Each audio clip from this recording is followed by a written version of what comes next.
85 million years ago, dinosaurs dominate the landscape. What land there is, for most of the planet is covered by water.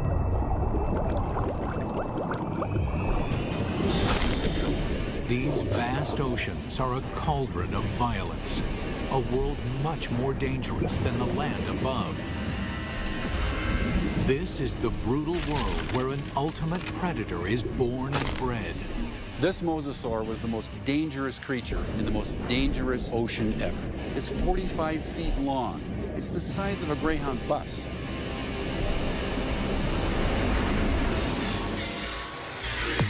Now a monster is resurrected inside a laboratory, and its killing secrets revealed. This is a mosasaur, and this is a megabeast.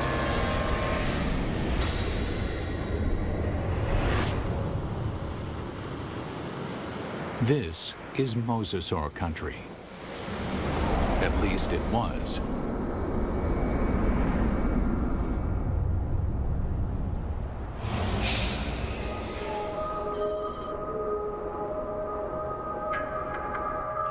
Where I'm standing would have been the bottom of the Western Interior Sea about 85 million years ago.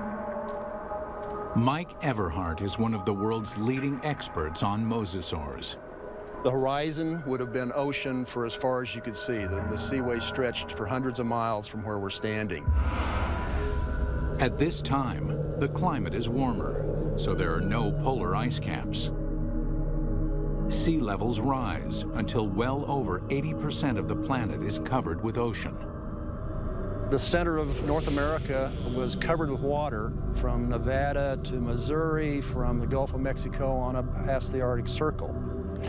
The floor of this ocean, known today as the Kansas Chalk, was created by billions and billions of nanofossils, the shells of tiny plankton that drifted down and were deposited on the seabed.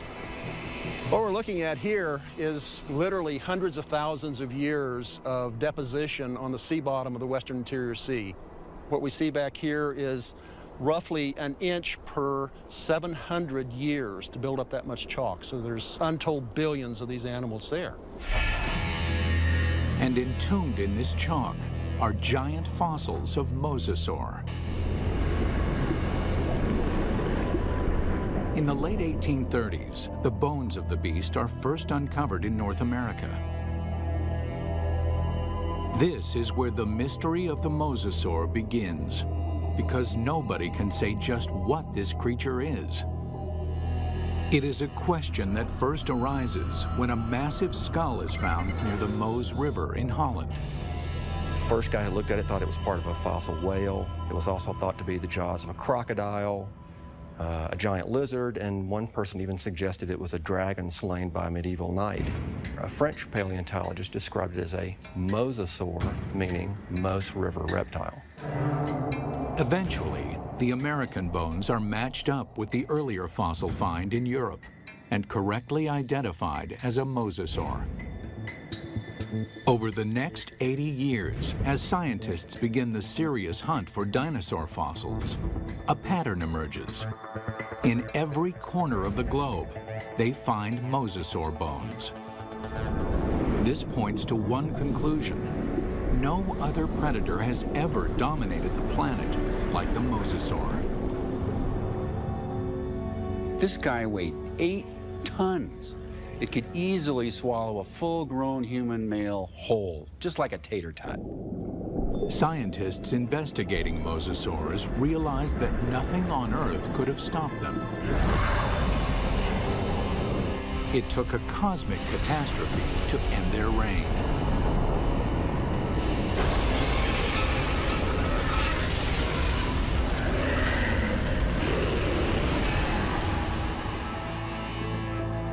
As scientists explore mosasaur evolution, their investigation yields a startling revelation. The ocean's top predator came from the land. These sea monsters began their journey as tiny lizards at the mercy of giant dinosaurs. How they became colossal mosasaurs remains a mystery, until 1989, when a fossil hunter named Van Turner finds a very unusual skeleton. Turner takes the fossil to Mike Polson, a paleontologist at Southern Methodist University. When Van came across the first pieces of Dillosaurus, he immediately recognized it as some sort of mosasaur. Named Dillosaurus after its discovery in Dallas, Texas, the bones were pieced together. Then, scientists connect the dots. Dillosaurus is an interim form, a missing link between mosasaurs and the tiny terrestrial lizards that are their ancestors. The lizards, dubbed ankylosaurs, face a constant threat from the larger, fiercer dinosaurs. They flee to the ocean. 3 million years later, they evolve into Dillosaurus. Their toes evolve into webbed feet, so they can no longer function on land. In the span of 6 million years, they grow from a small 3-foot lizard into the giant 50-foot mosasaur. The mosasaur's development demonstrates that even in evolution, timing is everything. Warm temperatures and shallow seas create an abundant food chain in the ocean. This is a perfect environment for animals to take to the water. But these life-giving seas can quickly turn deadly, even for mosasaurs. The competition is everywhere. Everything in the oceans then would have looked very strange to us today. All the fish seemed to have been armed with mouthfuls of teeth. It seemed like everything in that ocean was a predator and just built for killing things. Like Zephactinus, a bony fish that is armed with a mouth full of long, needle-like teeth. The plesiosaurs are marine reptiles and top predators for over 100 million years. They come in 2 lethal varieties. One deals death through speed and agility. The other is a behemoth, so mammoth, nothing dares challenge it. And of course, there are the sharks. These predators were around 100 million years before dinosaurs had ever roamed the earth. This is a tooth from a large shark that lived during this time, during the age of mosasaurs swam in this ocean. It's from a shark called Cretaceous Period, the Ginsu shark. And I called it that specifically because it's sliced and diced. The Ginsu is a giant shark. Reaching a length of 25 feet, it dwarfs any modern great white. This shark was literally able to bite through bone. We know that because we find pieces of mosasaur that have literally been severed from the bodies, swallowed, partially digested, and then regurgitated again. To survive, mosasaur had to change its land-based behavior, tearing out a place for itself at the very top of the food chain. But what allowed this creature to evolve into such a relentless killer? It's all in the bite. You'd probably be in shock after a bite like this.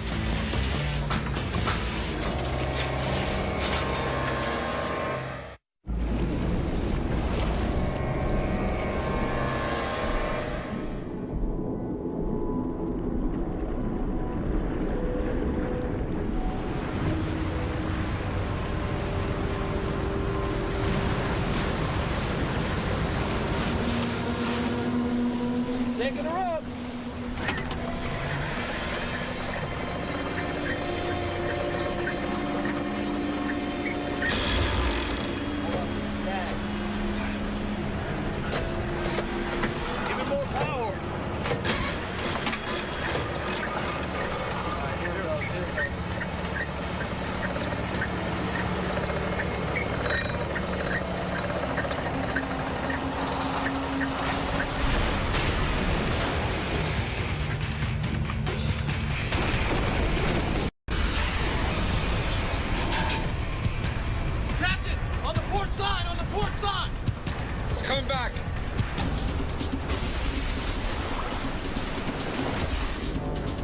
We humans got lucky. We managed to miss out on the mosasaur.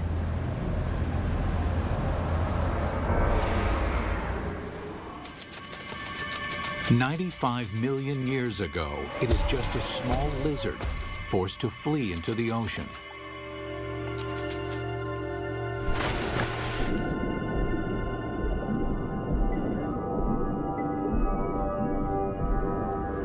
Within 6 million years, it grows into one of the most successful predators of all time. But what made the mosasaur such a monster killer? Millions of years of evolution created a perfect formula for the perfect killer. This is how you make an apex predator. First and foremost, breathing. Like whales, mosasaurs can spend long hours submerged in the sea, but they still have to come up for air. And then there's food. Fish are nutritious, but they're fast and slippery. To catch them, mosasaurs must develop the skills of an efficient hunter. Another part of the formula, hearing. In the water, sound location becomes a prime method for hunting. Mosasaurs modify their terrestrial ear into a super amplification system that makes sounds 38 times louder. In his studies of the mosasaur, paleontologist Dr. James Lamb has been able to reconstruct the creature's hearing mechanism. This little piece fits in this pit and moves back and forth. And then this piece fits here, and a small movement in this first piece creates a large movement in this one.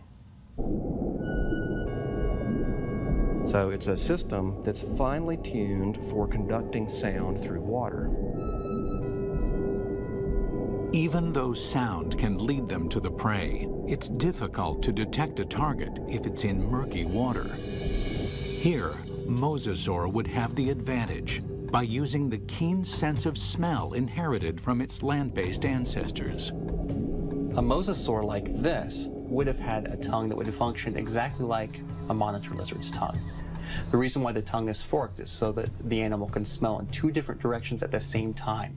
This is smelling in stereo. One more addition to our killing formula: sonar. The last piece in the puzzle is this set of nerves that run down the side of the upper jaw and especially are concentrated here in the snout. And it's a system for detecting the pressure wave given off by the prey. Mosasaur uses this pressure wave sonar to hunt, much like modern killer whales use echolocation. All these adaptations mean mosasaur has a good chance of locating dinner, but they still have to catch it. And chasing down fast, elusive prey requires jet-like speed. So how does an 8-ton, 50-foot monster propel itself? This alligator has another piece of our formula: a massive tail. Along with crocodiles, gators have a long, flattened tail shape similar to mosasaurs.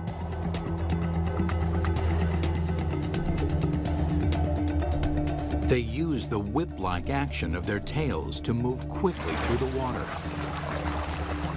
One of the things you notice, first off, when you look at a mosasaur, is fully half the length is the tail. Mosasaurs retain their terrestrial lizard shape, except for the tail, which evolves from a round, snake-like shape into a wide, flat paddle. If you look at the vertebra on the tail, they have expanded bony struts top and bottom for the swimming organ that helps them swim. Using modern gators and crocs as a comparison, scientists estimate a mosasaur can reach a top speed of 30 miles an hour. Its whip-like tail is good for quick acceleration, but not sustained high-speed chases. Fish are built to swim fast and far. Mosasaurs won't win a marathon, so they have to strike quickly.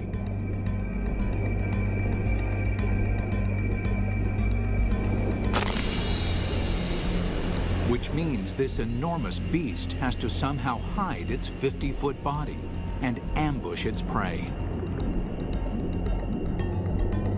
Imagine that this animal is sitting on the bottom, takes a deep breath, it just waits there for something to swim by, close enough that it can get that sustained burst of speed to go out and catch it. Speed and surprise are two critical elements, but mosasaurs also need agility. That's where the paddles come in. They propel themselves with the tail, they steer with the paddles. These paddles are short and strong, allowing this long lizard to corner on a dime. Like flaps on an airplane wing, the paddles create drag, which makes them turn. For mosasaurs to be successful underwater, there was one land-based trait they absolutely had to jettison: their sensitive inner ear. The inner ear controls a creature's sense of balance. For land-based predators, maintaining balance is critical. If they stumble, their prey escapes.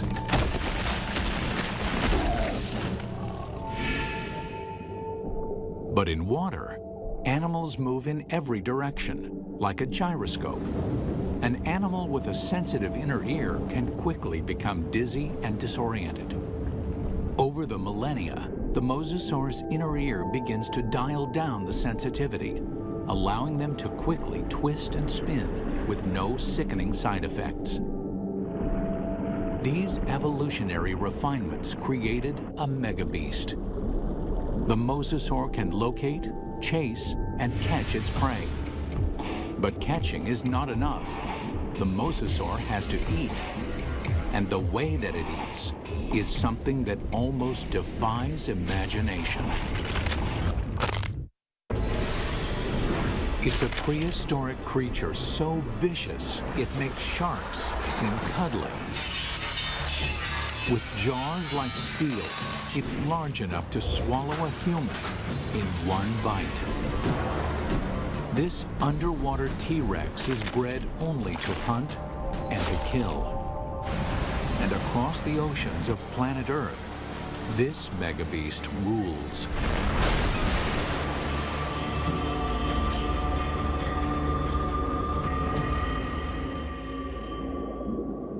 But 95 million years ago, mosasaurs had some serious competition from a familiar denizen of the deep, the shark. Prehistoric sharks, like their modern cousins, are vicious and durable, traveling vast distances, ripping apart any creature that gets in their way. Sharks had been around for over 250 million years when mosasaurs evolved onto the scene.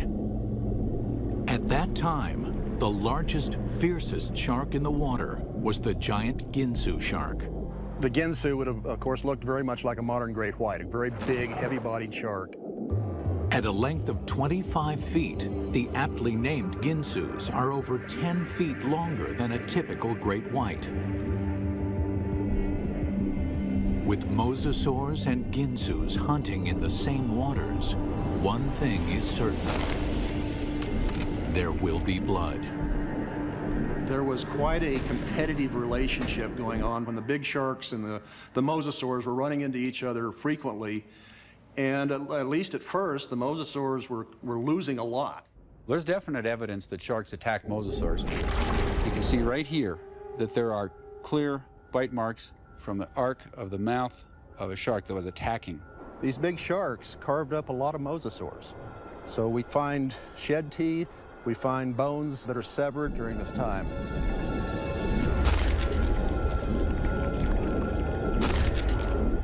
While an adult mosasaur can hold its own against a Ginsu, there are other mosasaurs. Mosasaur couldn't do any of that. So what they've done is to basically make a toothed conveyor belt to help sort of tractor the prey down its throat.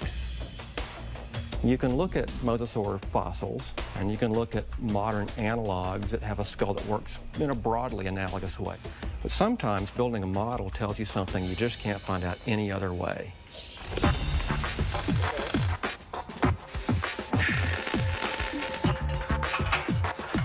Dr. Lamb works with Real Effects in North Hollywood, California to build a life-size mosasaur skull, complete with a set of death-dealing jaws.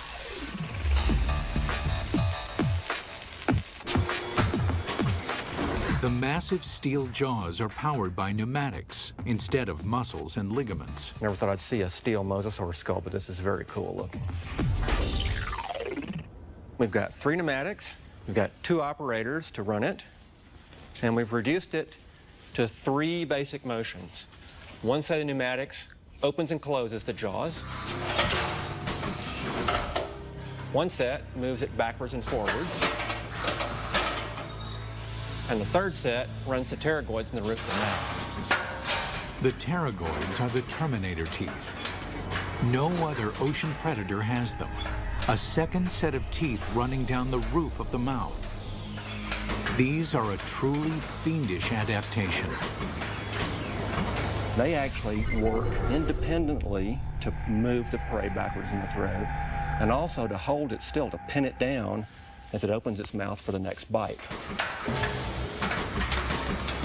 Now we see how these jaws worked in deadly concert. The bite, the ratcheting jaw, the terminator teeth. Test 1. Find out what the mosasaur's first bite would do to any creature unlucky enough to get on the wrong end of these teeth. Mosasaurs had a really big bite. So we've got a piece of foam that would be about the same size as an 8 or 9 foot long shark, or maybe part of the neck of a long-necked plesiosaur. We're going to put it sideways in this mosasaur model's mouth and just see exactly what would have happened.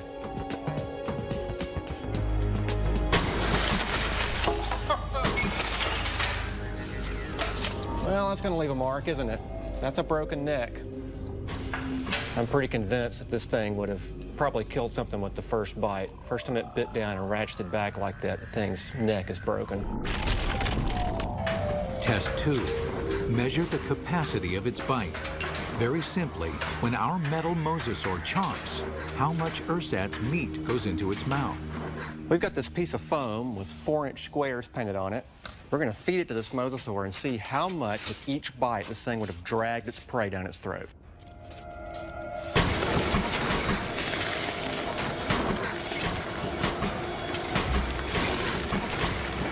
In one bite, our mosasaur easily consumes 4 feet of flesh. That means this mosasaur could eat a 20-foot animal in 5 bites. Or an adult human in a single gulp. It's not just the size of the bite. Inside the mouth, the teeth are virtual meat hooks. Dr. Lamb demonstrates with a hunk of ballistics gel, which is similar in consistency to human flesh. If you put a piece of meat in the mouth, it can't move out because the tips of the teeth grab it like a fish hook. So we're just going to see if we can put this up here on these teeth. You can't come out this way because you're caught on these teeth. The only way you can really go is further into the mouth, which is really not the direction you want to be going. And let's just see what happens here.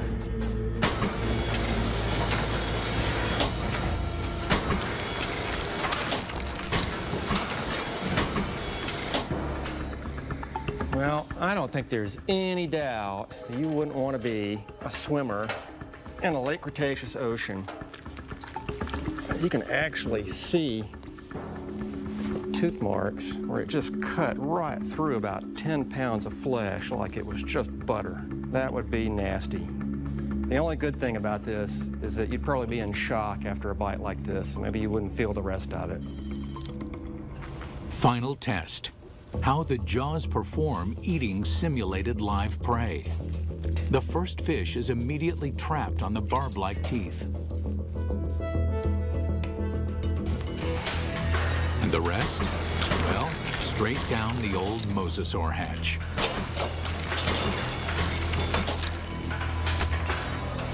In 20 seconds, our captive mosasaur can eat 500 pounds of fish. Why? It doesn't bother to chew them.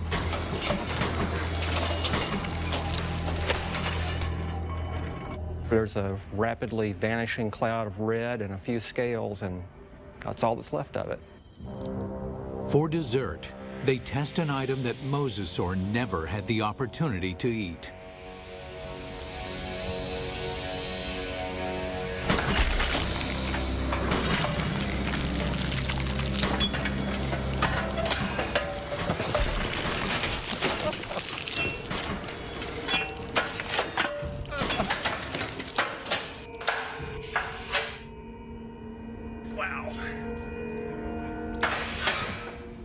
Well, I'm not sure what we learned by that, but that was quite satisfying. It's abundantly clear why mosasaur is the ultimate success story of evolution, growing from a 3-foot lizard into an alpha predator. Although this megabeast drove all its enemies into extinction, fossil evidence suggests another enemy took their place. And this enemy is something the mosasaur has never seen before.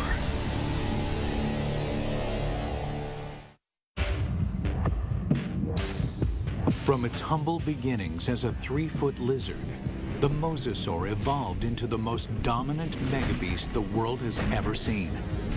Nothing in the ocean can kill it, let alone live with it. But the threat may have come from another direction. What we're looking at here is what I would like to call a paleo crime scene. It's a very old cold case file. Scientists studying mosasaur fossils find evidence of attacks on these giant reptiles. There's a healed bite mark here, this raised ridge. There's a second puncture wound here with this lip of reactive healed bone around it. There are 2 marks up here on the top of the skull, and it probably killed the animal fairly quickly. What animal is vicious enough to attack the deadliest creature in the sea? And we can measure the distance between those bites, and we can marry it up with the jaw of another larger mosasaur, and the teeth fit perfectly into those holes. It makes perfect sense. The only thing mosasaur had to fear may have been mosasaur itself. Experts think that mosasaurs engaged in snout wrestling or face biting to establish dominance. We see really analogous behavior in modern saltwater crocs. Almost always the males, and they're defending a breeding or feeding territory.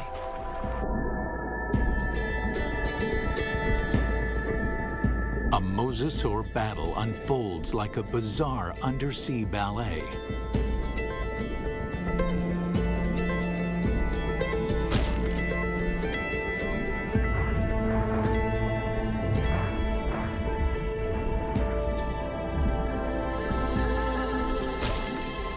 When one establishes dominance, the other gives up and swims away. This type of competition is common animal behavior. But scientists uncover something shocking in this particular set of fossils. Evidence that suggests not simple predation, but something close to murder. We've got the fossil evidence that shows that mosasaurs killed other mosasaurs, and they didn't eat them. I mean, it wasn't for food. By looking at the damage on the skull, Everhart believes that this wrestling match turned deadly. The fossil evidence shows the dominant mosasaur clamps down on his opponent's skull. And as the skull of the mosasaur rolled to the side, these teeth pulled out and left these big drag marks across the bone, very deep wounds. Not only is the skull crushed, but evidence suggests the killer then broke the victim's neck. We found the neck laying off like this at a 45-degree angle to the skull, indicating that it's probably broken right up here next to the brain case. Not even great white sharks or saltwater crocs deliberately kill their own kind. They killed, kind of like humans, they killed for other reasons than for food. And mosasaurs were different in that regard. We don't see that in very many other animal groups. Still, scientists believe this gladiator-like behavior would not have caused the mosasaur to go extinct. In point of fact, they seem to thrive on violence. 70 million years ago, with no other competition in sight, mosasaurs continued to evolve, becoming even more diverse. There's well over 50 species of mosasaurs. They began moving from the ocean into freshwater, seeking prey in swamps, estuaries, and rivers. Nothing on Earth could have stopped these megabeasts. Nothing on Earth, that is. It took a 6-mile-wide chunk of rock that slammed into the Earth 65 million years ago to end the reign of the mosasaur. We're talking about something that released as much energy as every nuclear weapon on the planet, times 1,000, set off all at once. The magnitude of this blast causes a shockwave of earthquakes and volcanoes. Mega tsunamis race across the oceans. A cloud of superheated dust and molten rain fills the atmosphere, blocking out almost all of the sunlight. This devastates the food chain. 75% of the species on Earth are wiped out. With its food supply drastically reduced, the mosasaur is doomed. This cataclysmic event paved the way for the development of mammals and eventually humans. But what if the comet had missed? If mosasaurs had been allowed to thrive, how different would our world be? We wouldn't have any whales, or dolphins, or porpoises, or seals, or sea lions. The oceans and all its fish would belong to the mosasaurs. Bring her down. Fishermen would find very little to catch, if indeed there were humans on the planet at all. These would be very ferocious, very hungry, active marine animals that you wouldn't want to share your ocean with. It's fascinating and frightening to contemplate what might have been had these megabeasts survived.